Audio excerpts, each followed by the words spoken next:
Set कर रहे हैं पेशेंट की, किसकी कह रहे हैं? पेशेंट को टिक कर रहना है, रिलैक्स पोजीशन रहना है, क्रॉस पैर नहीं होने चाहिए, क्रॉस हाथ नहीं होने चाहिए, रिलैक्स पोजीशन पे। Arm should be at the level of heart, BP should, machine should be at the level of heart of the patient. ये कोई वेंटिलेटर में रहते हैं तो उनका बीपी लेना है तो वो तो लेटे पोजीशन में कोई दिक्कत नहीं, तो लेटे में तो नीचे रखोगे तो हार्ट की पोजीशन, जब ऐसा कर रहे हैं तब हार्ट ऊपर हो रहा है ना, लेटे में तो नीचे ही हार्ट है ना। तो सुपाइन और स्टैंडिंग और सिटिंग के अलग अलग वेरिएशन होते हैं, लेकिन बीपी अगर नापना आता है तो आता है अपन को, सारी चीजों में नाप सकते हैं, फिर वो कैसा भी हो। मर्क्यूरी क्यों नहीं यूज करते आजकल? मर्क्यूरी बस बैन क्यों कर दिया, मना क्यों कर दिया गया, आप क्यों नहीं यूज करते? मालूम था तुमको? मर्क्यूरी क्योंकि एनवायरनमेंट की दिक्कत होती है, मर्क्यूरी टॉक्सिक होती है, इसलिए आजकल इसको डिप्रिशिएट कर रहे हैं, कम इसका यूज हो रहा है। हालांकि इंडियन सबसे अच्छा ये बताता है, इसकी जगह आजकल डिजिटल या दूसरे एंड्रॉइड बेस्ड रहते हैं वो यूज करते हैं।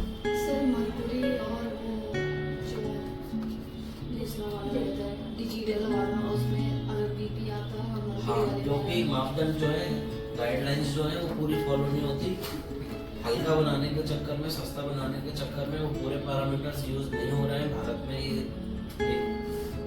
डिसहार्टनिंग है।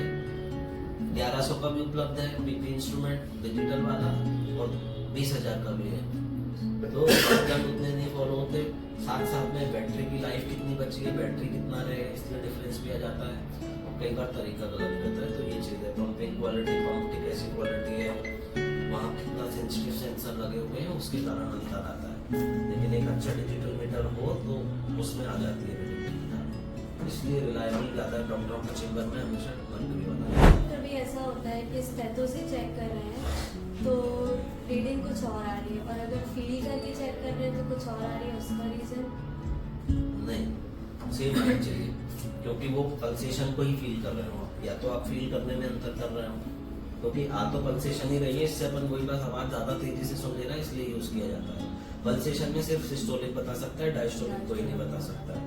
पल्सेशन से करते हैं ना कई बार अपन, पल्सेशन में सिस्टोलिक ही आता है सिर्फ, स्टेथो से दोनों आते हैं, इसलिए स्टेथो यूज नहीं होता है। अगर कोई बिना स्टेथो यूज करे बता देना नीचे का डायस्टोलिक है, मतलब उसको बीपी नापना ही नहीं है। सर पेशेंट का विजिटिंग पेशेंट आए तो अपन को ना ही उसको पता है कि मुझे कभी बीपी हुआ है, तो अपन कितनी रीडिंग के बाद उसको डिक्लेयर कर देंगे कि एचटीएम डायग्नोसिस? 3 रीडिंग बताई मैंने, सिर्फ उनका एक ही दिन एवरेज।